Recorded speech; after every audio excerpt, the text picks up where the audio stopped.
Welcome to my third vlog, where I'll be assessing my own performance during a coaching session, identifying personal strengths and weaknesses for my own further development. First, we need to identify the role of a coach in an athlete's training program. Mallet and Mallet et al. Define the coach's role as an individual who leads and manages the multiple human elements associated with high performance. Having sufficient technical and tactical competence nowadays is not enough. Good coaching also requires high levels of emotional intelligence. A good coach should be able to motivate and inspire their athletes to perform well during competition, whilst being able to connect and manage incredibly driven and sometimes disruptive personalities who, if not managed properly, can impede progress. Narrowing that down further to the role of the strength and conditioning coach, where the main responsibilities involve improving physical performance whilst reducing injury. The strength and conditioning coach needs to possess strong leadership qualities in order to influence and inspire their athletes to achieve a certain objective, whilst using interpersonal skills and emotional intelligence to create connection with the athlete and improving competence and confidence. The athlete who I'll be coaching in this session is 15-year-old Max. Max is a county level rugby player currently in the Cardiff School's rugby development programme. He has less than 1 year of training experience, and at the time of this training session, Max is currently studying for his GCSEs. Some key factors I wish to consider when coaching a youth athlete. Building sufficient trust and connection by developing a healthy coach-athlete relationship, where the athlete has trust and confidence in the coach, will lead to improved performance. This can be mainly attributed to increased adherence to the training program and an increased motivation to perform well due to the bond between the athlete and coach. Due to Max being a youth athlete with a low training age, care and attention must be emphasised as Max is still maturing physically. Emphasis on load management, correct technique and general safety must be stressed to ensure that no harm or injury occurs. In terms of my personal coaching approach to train the younger athlete, it's important to keep the session as enjoyable and engaging as possible. As Max is still a developing athlete, my aim is to ensure that athletic development should be a positive and holistic process, with psychological and social development being just as important as physical. Any feedback provided needs to be positive, constructive, and not overly analytical to ensure that Max is confident and not overwhelmed with information. Max is also likely to be preoccupied with revision for his exams, therefore these sessions should act as a distraction and provide respite instead of compounding stress levels. Therefore, screening for wellness and physical preparedness prior to the session should be highly prioritised. Here is an example of a speed session I would like to evaluate.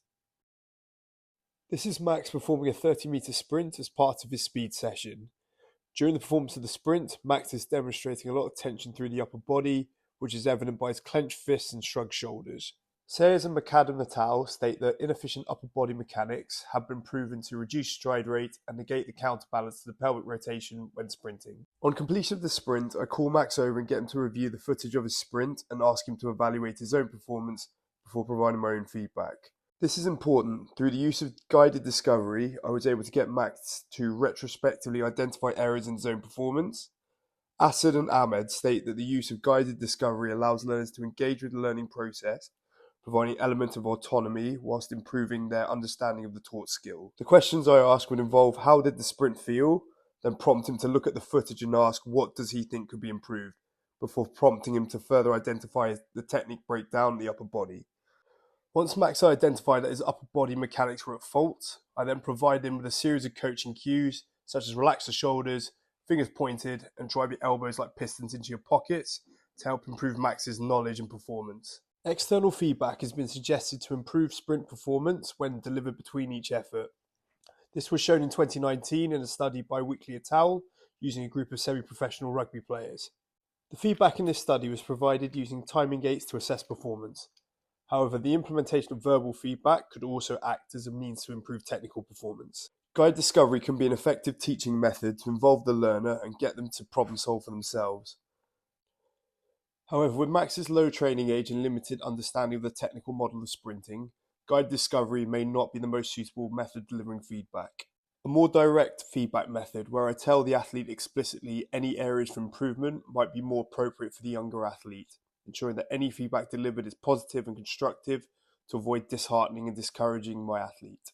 As knowledge and competence improves, guide discovery might prove a more appropriate feedback method. On reflection during the feedback period, it would also be beneficial to get Max to physically demonstrate incorrect upper body mechanics before cueing him into the correct positions.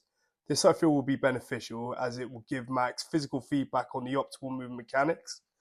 Max will then understand what good mechanics feel like as well as poor mechanics. After a 3-minute rest, Max is setting up for his second rep. In the background, I can be seen relaying coaching cues to reinforce the identified areas of improvement from the previous sprint. This was done as a way to encourage and remind Max of the feedback. As much as I felt that my input was for the best interest of the athlete to improve performance, on reflection that was probably not the best decision, as I feel that the timing and the volume of the information delivered could serve to potentially overwhelm and distract Max during the sprint. Fortunately for me, Max did show an improvement in sprinting performance, with a much improved upper body mechanics with shoulders and hands more relaxed than the previous effort. For my own future development, this incident, where the timing of my coaching cues almost disrupted my athlete's sprint performance, if this was to happen regularly, could lead to a potential breakdown in the coach-athlete relationship. This could be as a result of my athlete losing confidence in my competence as a coach. According to Jowett's conceptual model of the coach-athlete relationship, which measures 4 criteria on assessing the effectiveness of the relationship by measuring the personal bond between both parties, how motivated each party is to maintain a healthy relationship to achieve a mutual outcome, the trust of the athlete in the coach's ability and the trust of the coach that the athlete will comply, and the mutual understanding between the two parties. When comparing my actions against Jowett's model, it can be very easy for Max to lose trust in me as a coach if I keep interrupting him with unwanted information right before he's about to perform a technical skill. Once trust is lost, it is highly likely that Max will lose interest in the training program and not adhere to any instruction, therefore causing irreparable damage to the overall relationship. Thankfully, this incident did not have a negative impact on the training session. Max then completed another couple of sprints. This time I made sure to keep quiet to allow Max to prepare for the sprint without distraction. Only when Max started moving did I relay a single coaching cue to prompt correct upper body mechanics, which, judging by Max's latest sprint, seemed to work. Following the latest sprint, I showed Max the footage and was able to reaffirm his improvements in running technique from his first rep to the last rep, which there was a significant difference. I then asked Max for his feedback on the last effort, to which he relayed that relaxing the upper body made him feel like he was able to project himself faster. Romack and Valentine state that video feedback can improve motivation, enthusiasm, and effort when applied in strength training scenarios. It provides the athlete with visual evidence of any technical breakdown. This, in accordance with instruction from the coach, can provide a greater overall feedback on the athlete's technical performance, whilst providing a pathway to skill improvement. With regards to Max's skill development, the implementation of video feedback can serve to reinforce any verbal feedback provided by the coach. In this particular scenario, Max's upper body mechanics highlighted in the first rep. By providing constructive feedback alone, it is possible that Max may not have either understood the feedback or necessarily agreed with the feedback provided. By providing visual evidence of Max's technical faults, Max can see for himself what action is needed for improved performance. As much as video feedback acts as a means to provide visual evidence of technical breakdown, due to Max's low training age, just showing video footage of his sprints alone will not be sufficient to improve performance due to Max's lack of technical understanding as identified earlier. Therefore, the use of video feedback would be best suited in conjunction with verbal feedback from the coach, as stated by Romack and Valentine, including a rationale for feedback to improve the athlete's overall understanding of the correct techniques for future development.